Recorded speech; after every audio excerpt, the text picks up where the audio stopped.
stuck you in looking for clues, but that just made you more confused. You just need to. Hey everyone, welcome back to Truth or Trouble. I'm your host, Macy, and today we're diving into a topic that's, well, definitely going to stir some opinions, and that is what we're here for. We're talking about feminism, what it used to mean, what it's become, and why I believe modern feminism in 2025 isn't feminism at all. Now, before you click off or think this is a whole woman hating rant, please hear me out. I am a woman. I love being a woman. This isn't about tearing women down. It's about asking what happened to the version of feminism that actually built women up. So grab your headphones, your food, your drink, whatever you got, because we're going to talk truth. Whew! Let's rewind for a second. When feminism started, it was about equality and respect, not confusion and chaos. The first wave was women saying, hey, we're just as capable as men. We deserve to vote. We deserve to work. We deserve to own property and be heard. Those women like Susan B. Anthony, Elizabeth Cady Stanton, and Harriet Tubman. They weren't fighting to erase womanhood. They were fighting to celebrate it.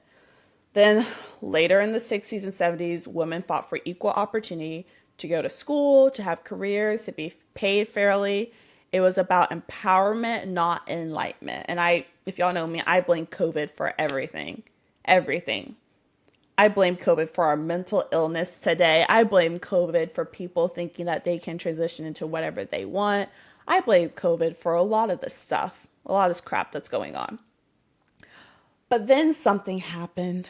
Over the years, feminism became less about freedom and more about frustration, less about choice, more about control. We went from women should be free to choose to women who choose differently are the enemy. If you're a stay-at-home mom, they call you brainwashed. If you want to get married young, they say you're setting women back 50 years. If you love being feminine, you're told you're catering to the patriarchy. That's not freedom. That is pure pressure with some lipstick. And honestly, I think a lot of women are silently tired of it. And I'm not silently tired of it. I'm just loudly tired of it. I am very, very tired of it. Because we can see that something isn't right. We can feel that something's been twisted. And if you believe, if you're a woman out there listening and you're like, something has been twisted, you are not alone, because it has been twisted and you are not crazy. If someone tells you you're crazy thinking that this is twisted, then they're messed up in their brain. And I blame it on COVID.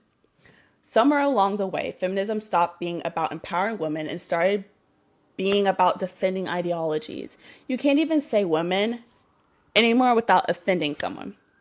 You have to say person with the uterus. Excuse me? Like, come on. We've replaced words that define who we are with labels that strip away everything feminine about us. And now the movement that was supposed to protect women's rights is being used to erase women entirely. Let's talk about sports. If y'all know me, I did volleyball, I did club, high school, I ran track and field. I was a sporty girl. I love sports. I'm athletic. If you know one thing about volleyball, or you just seen men's volleyball versus women's volleyball, you know that you don't even have to know the game of volleyball. You don't even have to be athletic. A man can crush that ball on the other side of the net and not be athletic whatsoever. And the fact that we even have to discuss that there's even a problem with males competing or playing with women is ridiculous.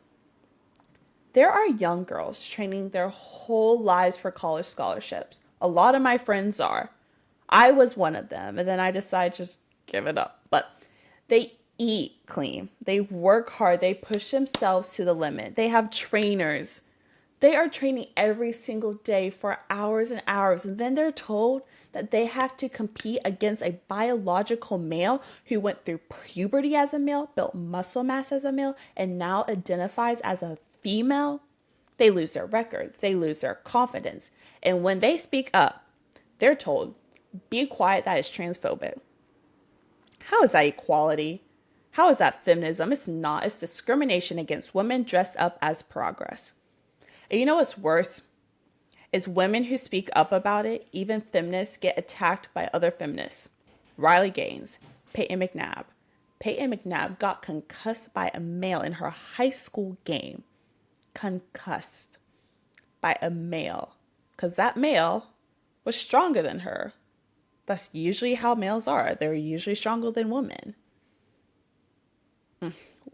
When did disagreeing become hate? When did the truth become offensive? Grow up, people. Sometimes we can't always care for people's feelings, and we just need to care for the truth and what's safe. Let's talk about another controversial topic, abortion. Now, I know this one hits deep for a lot of people, but I want to speak from the heart here and not hate.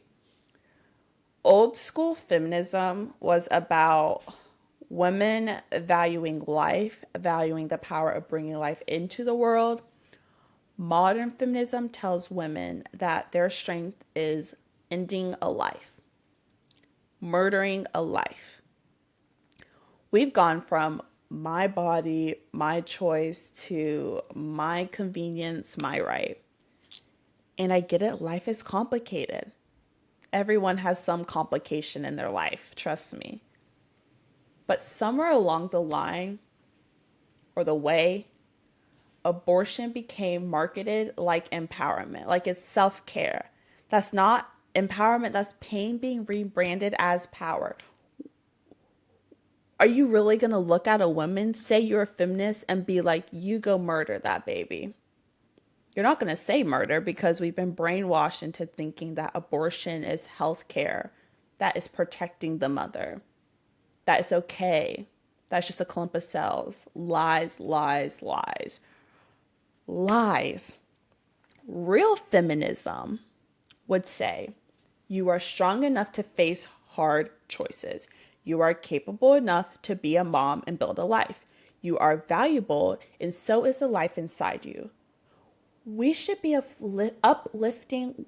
We should be lifting women up, not encouraging them to carry trauma they will live with forever. They're not going to forget about an abortion. They're not. Now let's shift gears, because I think this one is huge right now, is the whole body positivity movement.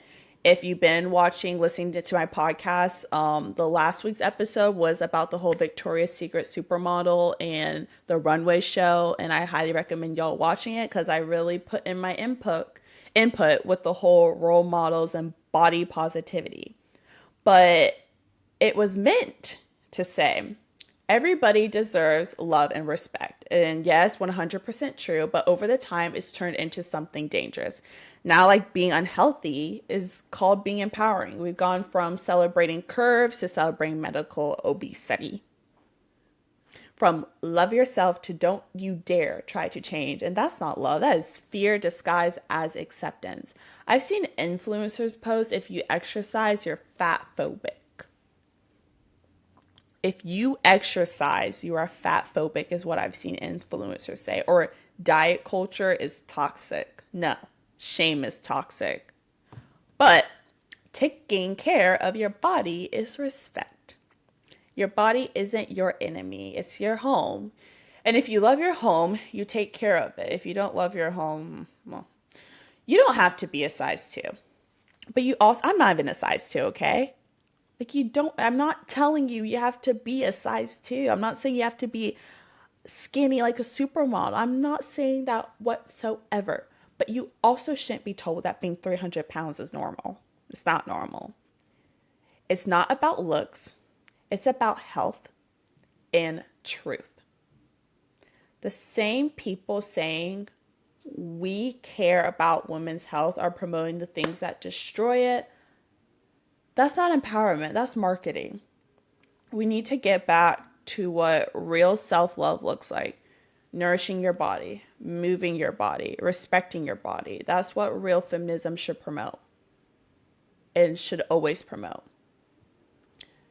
And you know what really made me stop and think recently was when big magazines like Glamour UK and others, started naming biological men as Women of the Year. This was actually on my For You page. I was scrolling on TikTok, and I'm just like scrolling, and I see a picture, and I'm like, okay, cool. But then like it kept on like showing up on my For You page, so I was like, okay, maybe I should like look at it. And it was like front cover, UK magazine, Women of the Year, all trans women. I didn't know men could represent Women of the Year. Like, all biological men representing Women of the Year. Huh. And listen, this isn't about hate. This is about definition. When a magazine that's supposed to celebrate women starts redefining what that even means, it sends a confusing message for everyone. Because if you keep erasing the line of what women even is, how are we supposed to celebrate women for being women? It's not about being mean. It's about being clear. It's about giving people the truth and not lying to them. When platforms that used to highlight female strength now highlight anyone who simply identifies as a female, it watered down what the generation of real women fought for. We should be celebrating women for what makes them biologically and beautifully unique. Not erasing that difference for the sake of being trendy. That's not empowerment. And it's okay to say that out loud.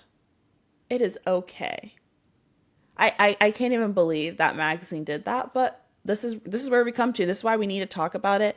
I think every woman needs to talk about it with their friends, with anyone. You shouldn't feel ashamed of saying this. Because real feminists would be talking about how this is an issue. And you know what's wild? Even inside the whole gender identity conversation, some people who identify as trans have started speaking up or have been speaking up about the fairness in women's sports and privacy and in locker rooms. Another thing that came up on my For You page was this woman got her gym membership taken away because she was naked in her gym locker room. It was a woman's locker room. And there was a trans woman, a biologically male, in the locker room.